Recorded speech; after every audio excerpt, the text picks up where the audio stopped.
হয়েছিল ঢাকা বিশ্ববিদ্যালয়ের সমাজবিজ্ঞান অনুষদের ডিন মহোদয়কে, এবং তাদের লিখিত পরীক্ষার ফলাফল তারা আমাদের শিল্পকলা একাডেমির মহাপরিচালক বরাবর এটা পাঠিয়েছিলেন।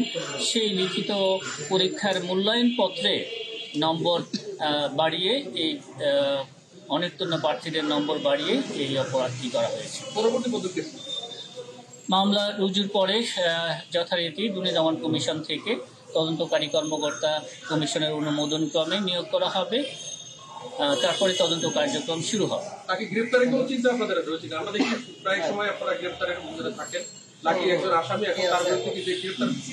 তদন্তকারী কর্মকর্তা নিয়োগের পরে তদন্ত কর্মকর্তা যদি মনে করেন তদন্তের প্রয়োজনে কোনো আসামিকে গ্রেফতার করা প্রয়োজন, তাহলে তিনি আইনানুগভাবে সেই কাজটি করবেন। আচ্ছা, আজকে দেখলাম আপনাদের সঙ্গে বেশ কয়েকটি বিদেশি বৈঠক করেছে। আমি যদি বলি যে অবৈধভাবে লেনদেন সংক্রান্ত মুদ্রা কথা মানি লন্ডারিং সংক্রান্ত বিষয়েই তারা আলোচনা করেছেন বলে আমি জেনেছি। ধন্যবাদ।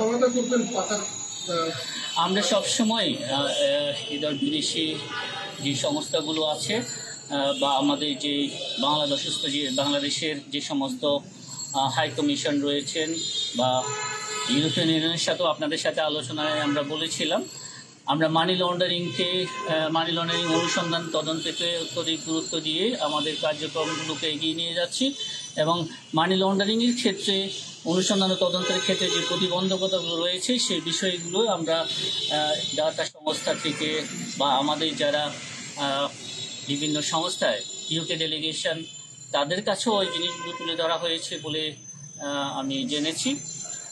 মূলত তদন্ত কাজে বিশেষ করে যে সম্পদ বিদেশে পাচারকৃত সম্পদ পুনরুদ্ধারের ক্ষেত্রে আমরা তাদের সহযোগিতা কামনা করি, এবং এই ক্ষেত্রেও তাই করা হয়েছে। ধন্যবাদ আপনাদের সকলকে।